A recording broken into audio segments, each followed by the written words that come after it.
أعوذ بالله من الشيطان الرجيم. بسم الله الرحمن الرحيم. قل تعالوا أتل ما حرم ربكم عليكم ألا تشركوا به شيئا وبالوالدين إحسانا ولا تقتلوا أولادكم من إملاق نحن نرزقكم وإياهم ولا تقربوا الفواحش ما ظهر منها وما بطن ولا تقتلوا النفس التي حرم الله إلا بالحق ذلكم وصاكم به لعلكم تعقلون. کہو آؤ میں تمہیں سناؤں تمہارے رب نے کیا چیزیں حرام کی ہے، یہ کہ کسی چیز کو اس کا شریک نہ ٹھہراؤ، والدین کے ساتھ نیک سلوک کرو، اپنی اولاد کو مفلسی کی وجہ سے قتل نہ کرو، ہم تمہیں بھی رزق دیتے ہیں اور ان کو بھی دیں گے، بے حیائی کی باتوں کے قریب بھی نہ جاؤ، خواہ وہ کھلی ہو یا چھپی، اور کسی جان کو جسے اللہ نے حرام ٹھہرایا ہے قتل نہ کرو، الا یہ کہ حق کی بنیاد پر قتل کرنا پڑے۔ یہ ہے وہ باتیں جن کی اس نے تمہیں ہدایت کی ہے تاکہ تم عقل سے کام لو۔ سورہ انعام کی 151 نمبر کی آیت ہے۔ اس سے پہلے سے 3 رکوع سے یہ بات مسلسل چل رہی تھی کہ ظالم اور غافل انسان، اللہ تعالیٰ نے زمین و آسمان اور اس کی درمیان کی ساری چیزوں کو پیدا فرمایا جو احکم الحاکمین ہیں، اور اس کے نازل کردہ قانون کو چھوڑ کر اپنے آبائی رسومات اور من گھڑت رسومات کو اس نے اپنا دین بنا لیا۔ جن چیزوں کو اللہ تعالیٰ نے حرام قرار دیا تھا اس کو حلال کر لیا، اور جن چیزوں کو حلال قرار دیا تھا اس کو اپنے اوپر حرام قرار دے لیا۔ کسی چیز کو کہا کہ یہ ہماری مردوں کے لیے جائز ہے اس کا کھانا، اور کسی کے لیے یہ کہہ دیا کہ یہ صرف ہماری عورتوں کے لیے جائز ہے۔ اس قسم کے بے شمار بےہودہ رسومات کو انہوں نے ایک دین کا اپنا طریقہ بنا لیا تھا۔ ان 3 آیتوں میں اللہ تعالیٰ نے اس بات کی طرف متوجہ فرمایا ہے کہ اللہ تعالیٰ نے کن چیزوں کو تمہارے لیے حرام قرار دیا ہے، اس کو تفصیل کے ساتھ بیان کیا گیا۔ وہ 9 چیزیں ہیں، اور اس میں 10ویں بات یہ اس طریقے سے کی گئی ہے، ھذا صراطی مستقیما فاتبعوہ، مطلب یہ کہ رسول کریم صلی اللہ علیہ وسلم کے بتائے ہوئے اور لائے ہوئے کہ طریقہ جو شریعت اور دین ہے یہی سیدھا راستہ ہے، یہی صراط مستقیم ہے، اور اس میں آپ صلی اللہ علیہ وسلم نے جن چیزوں کو حلال اور جن چیزوں کو حرام قرار دیا ہے، اور جو چیزیں جائز اور ناجائز ہیں، اور جو مستحب اور مکروہات ہیں، اس کی ساری تفصیلات آپ نے بتا دی ہے، تو اسی کو مانو اور اپنے طور پر کسی کو حلال کسی کو حرام کہتے نہ پھرو۔ یہ بات اس میں واضح کی گئی ہے، یعنی تم اپنے طور پر اٹکل پچھو کی باتوں پر چلتے ہوئے، اپنی وہم پرستی کی بنیاد پر، اپنے آبا و اجداد کے رسومات کی جکڑ بندیوں کے رہنے کے بجائے ان پابندیوں کو قبول کرو جن کا حکم واقعی میں اللہ تعالیٰ نے دیا ہے، اور ان کی جانب سے جو ہے قرآن کی سند کافی ہے۔ جیسا کہ اس سے پہلے کے پورے رکوع میں نے کھانے پینے کی چیزوں کی حرمت کے بارے میں بیان آیا تھا، یعنی انسان کی غذاؤں میں جو چیزیں آتی ہیں اس میں کون کون سی چیزوں کو اللہ تعالیٰ نے حرام قرار دیا ہے اس کا تذکرہ آیا تھا۔ اس آیت میں کھانے پینے کی چیزوں کے علاوہ دوسری چیزوں پر بات کی گئی ہے۔ پابندیاں صرف کھانے پینے کے مسئلے ہی میں نہیں ہیں بتایا گیا، بلکہ ان کا تعلق پورے فکر و عمل کی زندگی سے ہے، تاکہ انسان کے خیالات میں بھی پاکیزگی ہو، اور اس میں نکھار بھی پیدا ہو، اور اس کی روحانی تسکین بھی ہو، روحانی پاکیزگی بھی ہو، اور اس کو جو ہے ایک صاف ستھری زندگی مہیا ہو۔ تو یہاں پر وہ ساری چیزوں کی طرف اللہ تعالیٰ نے توجہ دلائی اور بتا دیا کہ یہ چیزیں تمہارے لیے ہم نے حرام قرار دی ہیں کھانے پینے کے علاوہ۔ تو اس میں سب سے پہلی بات جو حرمت کے سلسلے میں آئی ہے وہ یہ کہ کسی کو اللہ تعالیٰ کے ساتھ شریک کرنا یہ حرام ہے، سب سے پہلا حکم ہے اور سب سے واضح حکم ہے۔ سب سے اہم ترین حکم ہے کہ کسی کو بھی غیر اللہ کو اللہ تعالیٰ کے ساتھ جو ہے ساجدہ سمجھنا اور شریک سمجھنا، یہ جو ہے سب سے پہلا جرم ہے، یہ حرام ہے۔ وبالوالدین احسانہ، اور والدین کے ساتھ بدسلوکی کرنا، یہ دوسرا حکم گیا ہے یعنی حرمت کے سلسلے میں۔ اور تیسرا حکم ہے کہ ولا تقتلوا اولادکم من املاق، اپنی اولاد کو اس خوف سے، فقر و فاقے اور تنگی اور افلاس کے خوف سے قتل کر ڈالنا، یہ جو ہے تیسرا حکم ہے حرمت کے سلسلے میں۔ نحن نرزقکم وإیاہم ولا تقربوا الفواحش ما ظہر منها وما بطن، اور چوتھا حکم یہ ہے کہ بے حیائی اور فحش کاموں سے جو ہے کو کرنا، یہ چوتھا حکم ہے، یہ حرام۔ ولا تقتلوا النفس التي حرم اللہ الا بالحق، اور کسی جان کو ناحق قتل کرنا، یہ پانچواں حکم۔ ولا تقربوا مال الیتیم الا بالتي هي احسن حتى يبلغ اشدہ، یعنی یتیموں کے مال کو ناحق کھا جانا، یہ بھی حرام ہے، یہ چھٹا حکم ہے۔ وَأَوْفُوا الْكَيْلَ وَالْمِيزَانَ بِالْقِسْطِ، اور ناپ تول میں کمی کرنا، حق کے دینے میں کمی کرنا کسی کے، یہ ساری چیزیں اس میں آ جاتی ہیں۔ لَا نُكَلِّفُ نَفْسًا إِلَّا وُسْعَهَا وَإِذَا قُلْتُمْ فَاعْدِلُوا وَلَوْ كَانَ ذَا قُرْبَىٰ، اور بات جب کہو تو اچھی کہنا، اور اگر غلط بات کہہ رہے ہیں، غلط گواہی دے رہے ہیں، ناانصافی کی بات کر رہے ہیں تو یہ حرام ہے کہا گیا۔ وَبِعَهْدِ اللَّهِ أَوْفُوا، اور نواں حکم یہ ہے کہ اللہ تعالیٰ سے کیے ہوئے عہد کو پورا کرنا۔ ذَلِكُمْ وَصَّاكُمْ بِهِ لَعَلَّكُمْ تَذَكَّرُونَ، یہ ساری باتیں بتانے کے بعد بتا دیا گیا کہ وَأَنَّ هَٰذَا صِرَاطِي مُسْتَقِيمًا فَاتَّبِعُوهُ، یہی ہے صراط مستقیم، یہی میرا راستہ ہے۔ اللہ کے نبی صلی اللہ علیہ وسلم سے کہلوا دیا گیا کہ یہی راستہ صحیح اور درست راستہ ہے،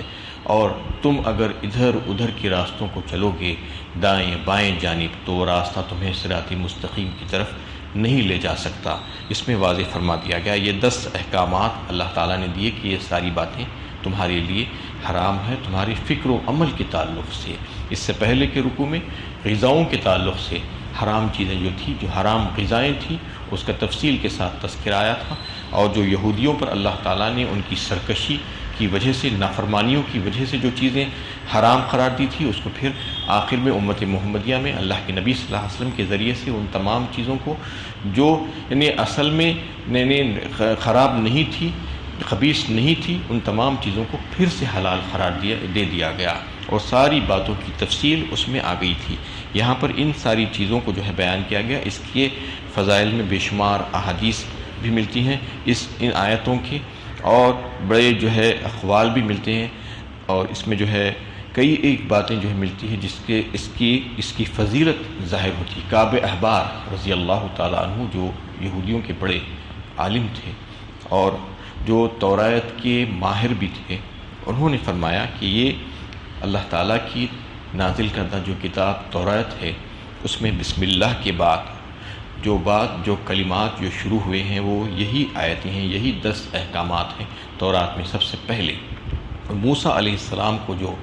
حکم دیا گیا تھا وہ بھی انہی آیتوں کے ذریعے سے، انہی احکامات کے ذریعے سے دیا گیا تھا، یہ کعب احبار فرماتے ہیں۔ اور حضرت عبداللہ ابن عباس رضی اللہ تعالیٰ عنہ نے فرمایا کہ سورہ آل عمران میں جو ہے محکمات کی بات آئی ہے، وہ محکمات یہی ہے، یعنی جو احکامات اللہ تعالیٰ نے دیے ہیں، جو واضح احکامات حضرت آدم علیہ السلام سے لے کے خاتم النبی صلی اللہ علیہ وسلم تک جو ہے اسی شریعت کو جو ہے اسی باتوں کو لے کر جو ہے آگے بڑھایا گیا ہے، اور کسی کی بھی شریعت میں، کسی کے بھی طریقے میں اس میں سے کوئی بھی حکم منسوخ نہیں ہوا، شروع سے لے کے آخر تک یہ سارے احکامات ویسے کے ویسے ہی رہے ہیں۔ حضرت عبداللہ ابن مسعود رضی اللہ تعالیٰ عنہ کا نے قول جو ہے نقل کیا ہے ابن کثیر نے، کہ انہوں نے یہ فرمایا کہ یہ اگر کوئی رسول اللہ صلی اللہ علیہ وسلم کی وصیت نامہ کو دیکھنا چاہتا ہے جس میں آپ صلی اللہ علیہ وسلم کی وصیت آپ کی مہر کے ساتھ لگی ہوئی ہو، تو چاہیے کہ وہ ان آیتوں کو پڑھ لے، ان 3 آیتوں کو پڑھ لے، تو اس کو آپ صلی اللہ علیہ وسلم کی وصیت معلوم ہو جائے گی، جس میں یہ وصیت کر دی گئی ہے آپ صلی اللہ علیہ وسلم کی طرف سے من جانب اللہ تعالیٰ کے حکم سے انہوں نے امت کو یہ ساری چیزیں بتا دی اور عطا کر دی۔ اور ایک حدیث میں جو ہے یہ بتایا گیا ہے کہ اللہ کے نبی صلی اللہ علیہ وسلم نے فرمایا، جس حدیث کو روایت کیا ہے عبادہ بن صامت نے، کہ فرمایا کہ جو انہیں صحابہ کرام سے خطاب کرتے ہوئے، کون ہے تم میں سے جو میرے ہاتھ پر ان 3 آیتوں پر بیعت کرے؟ ان 3 آیتوں کی اتنی بڑی فضیلت ہے، تو آپ صلی اللہ علیہ وسلم نے فرمایا کہ کون ہے تم میں سے جو ان 3 آیتوں پر مجھ سے بیعت کرنے کے لیے تیار ہو، اور جو بھی ان 3 آیتوں پر مجھ سے بیعت کرے تو پھر اس کا معاملہ اللہ تعالیٰ کا ذمہ ہو گیا۔ یعنی جو بھی ان 3 آیتوں کو سمجھے گا، پڑھے گا اور اس پر عمل کرے گا، آپ صلی اللہ علیہ وسلم کی وصیت نامے کی طرح سمجھ کر اور آپ صلی اللہ علیہ وسلم کے ہاتھ پر بیعت کرنے کی طرح سمجھ کر، تو پھر اس کے لیے اس کا معاملہ، اس کی جزا اللہ تعالیٰ کے پاس ہے، اللہ تعالیٰ کے ذمے ہو گیا ہے۔ اللہ کے نبی صلی اللہ علیہ وسلم نے اس تعلق سے فرما دیا۔ اس میں جو شروع کی گئی ہے بات، جو پہلی آیت میں یہ کہہ کر کے قل تعالوا اتل ما حرم علیکم ربکم علیکم، تعالوا کہتے ہیں آ جاؤ، یعنی یہ انداز کلام اس طرح کا ہے کہ تعالوا اس وقت کہا جاتا ہے جب کوئی کہنے والا بلندی پر کھڑا ہوا ہو اور نیچے والے کو کہہ رہا ہے کہ آ جاؤ، تو اس میں اس کا مطلب یہی ہے کہ یہ دعوت جو پیش کی جا رہی ہے، جو احکامات جو اللہ تعالیٰ کی طرف سے تمہیں جو دیے جا رہے ہیں، وہ اگر تم قبول کر لو گے تو پھر تمہارے لیے رفعت اور بلندی اور بڑائی یقیناً تیار ہے۔ یہ بتا دیا گیا ہے کہ آ جاؤ تم اوپر کی طرف، اس کو قبول کرتے ہوئے۔ اور اس میں اللہ کے نبی صلی اللہ علیہ وسلم سے کو حکم دیا گیا ہے کہ آپ کہہ دیجئے ان لوگوں سے قل تعالوا، کہ آ جاؤ، کہ کیا میں کہ تم کو پڑھ کر سناؤں، کہ تاکہ میں تم کو پڑھ کر سناؤں ان تمام چیزوں کے بارے میں جو اللہ تعالیٰ نے تمہارے اوپر حرام فرمائی ہے۔ قل تعالوا اتل ما حرم ربکم علیکم، یہ احکامات جو اللہ تعالیٰ نے تمہارے لیے دیے ہیں، آ جاؤ میں تمہیں پڑھ کر سناؤں جو تمہارے لیے